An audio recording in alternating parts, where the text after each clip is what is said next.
ഓം ശിവം ശിവകരം ശാന്തം ശിവാത്മാനം ശിവോത്തമം ശിവമാർഗപ്രണേതാരം പ്രണതോസ്മി സദാശിവം.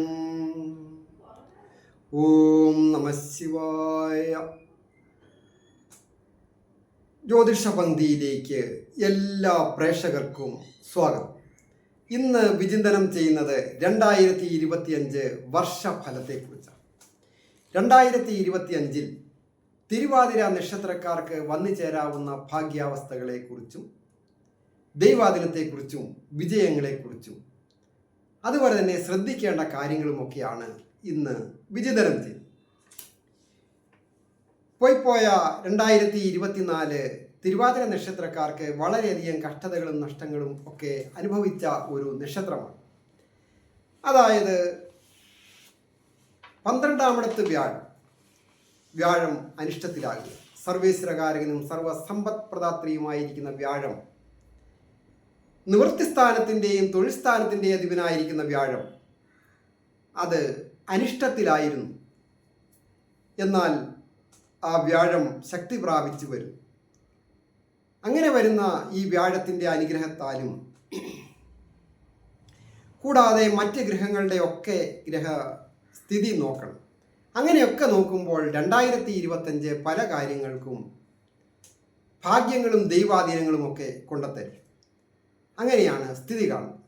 എന്നാൽ കണ്ടകശനിയൊക്കെ ആരംഭിക്കുന്നുണ്ട്. അത് മാത്രം ഉദ്ദേശിച്ചുകൊണ്ട് നമുക്ക് ജീവിക്കുവാൻ പറ്റുകയില്ല. കണ്ടകശനി കൊണ്ട് ഇനി നമുക്കൊന്നും ചെയ്യാൻ പറ്റുകയില്ലല്ലോ, തോറ്റുപോകുമല്ലോ, പരാജയപ്പെട്ടു പോകുമല്ലോ എന്ന് വിചാരിക്കുവാൻ പാടില്ല. ഞാൻ ഹരികുമാർ, ദേവി ജ്യോതിഷാലയം, കാവുംപടി, മണർകാട്, കോട്ടയം. ഈ ചാനൽ സബ്സ്ക്രൈബ് ചെയ്തിട്ടില്ലാത്തവർ സബ്സ്ക്രൈബ് ചെയ്യുകയും ലൈക്ക് ചെയ്യുകയും ഷെയർ ചെയ്യുകയും ചെയ്ത് എന്നെ പ്രോത്സാഹിപ്പിക്കണം എന്നുകൂടി അഭ്യർത്ഥിക്കുന്നു. ജ്യോതിഷ കാര്യങ്ങൾക്ക് നേരിട്ട് വരികയോ ഫോൺ വിളിച്ച് ചോദിക്കുന്നതിനുമൊക്കെ അവസരമുണ്ടായിരിക്കുന്നതാണ്. തിരുവാതിര നക്ഷത്രക്കാർക്ക് പല വിധത്തിലുമുള്ള ധന ആഗമന യോഗം ഉണ്ട്. അതായത് ധനസ്ഥാനത്തിൻ്റെ അധിപനായിരിക്കുന്ന ചന്ദ്രൻ തൻ്റെ ഇഷ്ടഭാവങ്ങളിലൂടെ സഞ്ചരിക്കുന്ന ചില സന്ദർഭങ്ങൾ, ചില മാസങ്ങൾ ഒക്കെ ഈ തിരുവാതിര നക്ഷത്രക്കാർക്ക് 2025 വന്നു ചേരുന്നുണ്ട്.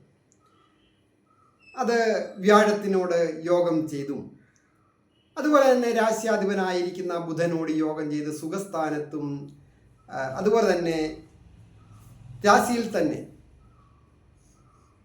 മിഥുനം രാശിയിൽ അങ്ങനെ വരുന്നു. അങ്ങനെയൊക്കെ വരുമ്പോൾ ചില രാജയോഗങ്ങൾ കൊണ്ടെത്തരും. തൻ്റെ ഇഷ്ടഭാവത്തിലൂടെ ചൊവ്വായോട് യോഗം ചെയ്യുമ്പോഴും വ്യാഴത്തിനോട് യോഗം ചെയ്യുമ്പോഴും ശുക്രനോട് യോഗം ചെയ്യുമ്പോഴും ഒക്കെയാണ് അങ്ങനെയുള്ള ഭാഗ്യാവസ്ഥകൾ വന്നു ചേരുന്നത്. അത് മറ്റു ചില ഗ്രഹങ്ങളുടെ അനിഷ്ടാവസ്ഥ വരുമ്പോഴാണല്ലോ ചില ക്ലേശങ്ങൾ ഉണ്ടാകുക, ദുഃഖങ്ങൾ ഉണ്ടാകുക, ദുരിതങ്ങൾ ഉണ്ടാകുക. അങ്ങനെയുള്ള പ്രശ്നങ്ങൾ ഉണ്ടാകാതെ എപ്പോഴും ജാഗ്രത ആവശ്യമാണ്. പ്രധാനമായിട്ട് തൊഴിൽ രംഗത്ത് അനിഷ്ടാവസ്ഥകൾ പാടില്ല. അതായത് തൊഴിൽ രംഗത്ത് അലസത പാടില്ല. സുഹൃത്തുക്കളെ തിരഞ്ഞെടുക്കുന്നത് വളരെ ശ്രദ്ധിക്കണം.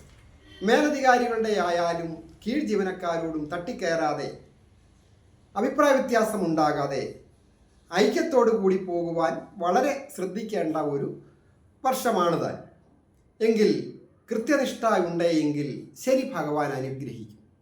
സത്യസന്ധരെയും കൃത്യനിഷ്ഠയുള്ളവരെയും ശനി ഭഗവാൻ കൈവടിയുകയില്ല. എന്നാൽ ചില സന്ദർഭങ്ങളിലെങ്കിലും ശനി ഭഗവാൻ അലസത കൊണ്ടെത്തരും. അലസതയും സുഖലോലുപതയും വരുമ്പോൾ ആണ് നാശങ്ങളും ക്ലേശങ്ങളും ഉണ്ടാകുന്നത്. ധനം നഷ്ടപ്പെടുകയും സമ്പത്ത് നഷ്ടപ്പെടുകയും ആരോഗ്യം നഷ്ടപ്പെടുകയും ചെയ്യും. ശ്രദ്ധ കുറഞ്ഞ് സുഖഭോഗങ്ങൾ പുറകെ പോകുമ്പോൾ കൊള്ളുകയല്ലാത്ത ഭക്ഷണ പദാർത്ഥങ്ങളും ലഹരി പദാർത്ഥങ്ങളും ഉപയോഗിക്കുവാൻ പ്രേരിപ്പിച്ച് ആരോഗ്യം നശിപ്പിക്കുക തന്നെ ചെയ്യും. ഇതൊക്കെയാണ് ശരിയായ കാര്യം. വിജയത്തിന് അതൊന്നും ഒരു തടസ്സമല്ല. പ്രവർത്തിക്കുക. തിരുവാതിര നക്ഷത്രക്കാർ അപ്രതീക്ഷിതമായി ധന ആഗമന യോഗം, തൊഴിൽ ചെയ്തും അല്ലാതെയും ധനം നേടുവാൻ ഭാഗ്യമുള്ള ഒരു വർഷമാണ്. ജീവിത പങ്കാളിയുടെ കുടുംബവുമായി ബന്ധപ്പെട്ടോ ഇനി അതല്ല സ്വന്തം കുടുംബവുമായി ബന്ധപ്പെട്ട് മാതൃപിതൃ വഴിയുള്ള സമ്പത്ത് വന്നു ചേരുന്നതിനോ സുഹൃത്തുക്കൾ മുഖാന്തരം സഹായിച്ച് നല്ല ഒരു ജോലി കിട്ടുകയോ അല്ലെങ്കിൽ ബിസിനസ്സിൻ്റെ ഡീലിംഗ് വർദ്ധിക്കുകയോ ഒക്കെ ചെയ്യാം. പുതിയ ഒരു നിർദ്ദേശം മുൻപോട്ട് വെച്ചു, അതനുസരിച്ച് പ്രവർത്തിച്ചു, ഒരു പുതിയ സ്ഥാപനം തുടങ്ങി, നല്ല നിലയിൽ ആ സ്ഥാപനം വിജയിച്ചു, സമ്പത്ത് വന്നു ചേർന്നു, സുഖലോലുപമായ ജീവിതം, ഉത്തമ വാഹനയോഗം, ചന്ദ്രൻ ശുക്രനോട് യോഗം ചെയ്തു ഒക്കെ നിൽക്കുമ്പോഴും വാഹനയോഗം ഉണ്ടാകും. അതുപോലെ തന്നെയാണ് കലാരംഗവുമായി ബന്ധപ്പെട്ട് കലയുടെ ആവാന്തര വിഭാഗങ്ങൾ അനവധിയാണ് പറഞ്ഞാൽ തീരുകയില്ല. പ്രത്യക്ഷമായും പരോക്ഷമായും ഇന്ത്യയിൽ ഡിസൈനേഴ്സ്, ആർക്കിടെക്റ്റേഴ്സ്, പൊതുവെ സ്റ്റേജ് പ്രോഗ്രാം മാത്രമല്ല, അല്ലെ സിനിമയോ സീരിയലോ മാത്രമല്ല, ഒരു സൗന്ദര്യ വർദ്ധക വസ്തു വിതരണം ചെയ്യുന്നവരോ നിർമ്മിക്കുന്നവരോ ആയാലും അപ്രതീക്ഷിതമായ വിജയങ്ങൾ വന്നു ചെയ്യും. ബ്യൂട്ടി പാർലർ നടത്തുന്നവർക്കും വിജയങ്ങൾ വന്നു ചെയ്യും. വസ്ത്ര നിർമ്മാണവുമായി ബന്ധപ്പെട്ട കലാകാരന്മാർക്ക്, ഭക്ഷണ പദാർത്ഥങ്ങൾ നിർമ്മിക്കുന്നവർക്ക്, വാഹനത്തിൻ്റെ വർക്കായാലും വീടിൻ്റെ വർക്കായാലും ആരോഗ്യപരമായ കാര്യങ്ങൾക്കായാലും എല്ലാം നല്ല വിജയങ്ങൾ വന്നു ചേരും. വിദ്യാർത്ഥികൾക്ക് അലസതയൊക്കെ വിട്ടുമാറി വിജയങ്ങൾ വന്നു ചേരുവാൻ ഏറ്റവും അനുകൂലമായിരിക്കുന്ന വർഷം. പരീക്ഷകളൊക്കെ പാസ്സാകുക, ടെസ്റ്റുകളൊക്കെ പാസ്സാകുക. ഏറ്റവും പ്രധാനം അവരവരുടെ ഉത്തരവാദിത്വം എന്താണെന്ന് മനസ്സിലാക്കി വേണം മുൻപോട്ട് പ്രവർത്തിക്കുവാൻ. അല്ലാതെ ഏതെങ്കിലും കാര്യത്തിൽ അലസത കാണിച്ച് ശ്രദ്ധിക്കാതെ വന്ന് മാതാപിതാക്കളുടെയും ഗുരുക്കന്മാരുടെയും സഹോദരസ്ഥാനീയരുടെയും ജീവിത പങ്കാളിയുടെയും ഒക്കെ വാക്കുകളെ പുച്ഛിച്ചതിന് ശേഷം അബദ്ധത്തിൽ ചെന്ന് ചാടിക്കഴിഞ്ഞിട്ട് എല്ലാം നഷ്ടപ്പെട്ടു, എൻ്റെ കുഴപ്പം കൊണ്ടല്ല എന്ന് പറഞ്ഞ് കൈ കഴുകുവാൻ ആർക്കും സാധിക്കുകയില്ല. ചില അബദ്ധങ്ങളൊക്കെ ചില സുഹൃത്തുക്കളുടെയോ മറ്റ് കൊള്ളുകേലാത്ത ആൾക്കാരുടെ സഹവാസം കൊണ്ടും ഒക്കെ യാദൃച്ഛികമായിട്ട് സംഭവിച്ചേക്കാം. രോഗാവസ്ഥകളും വന്നേക്കാം. പക്ഷേ അതിനൊക്കെ ഒരു പരിധിയുണ്ട്. അതൊക്കെ ചികിത്സ കൊണ്ടും ഒക്കെ ഭേദപ്പെടുന്ന ഒരു വർഷവും കൂടിയാണ് ഈ 2025. കുറഞ്ഞ പലിശയ്ക്ക് ഒരു ലോൺ ശരിയായി കിട്ടുകയോ ഒക്കെ ചെയ്ത് അതുകൊണ്ട് ഒരു പുതിയ സംരംഭം ആരംഭിച്ചു. ഉൽപ്പാദിത മേഖലയായാലും വ്യാപാര വിപണന മേഖലയായാലും ഒക്കെ പ്രവർത്തിക്കുകയും പുതിയ ഗൃഹം വന്നു ചേരുന്നത്, കടത്തോടു കൂടിയായാലും ഒരു ഗൃഹം വന്നു ചേരുകയോ, പ്രസിദ്ധി വന്നു ചേരുക, സമൂഹ മധ്യത്തിൽ മാനാപമാനങ്ങളുമൊക്കെ സഹിച്ച് ദുഃഖത്തിൽ കഴിഞ്ഞിരുന്ന വ്യക്തികളാണ് എങ്കിൽ പോലും അവർക്ക് ഒരു സമൂഹ മധ്യത്തിൽ വെച്ച് ഒരു അംഗീകാരം കിട്ടുക, പ്രവർത്തനത്തിനുള്ള അംഗീകാരം വരാൻ പോകും.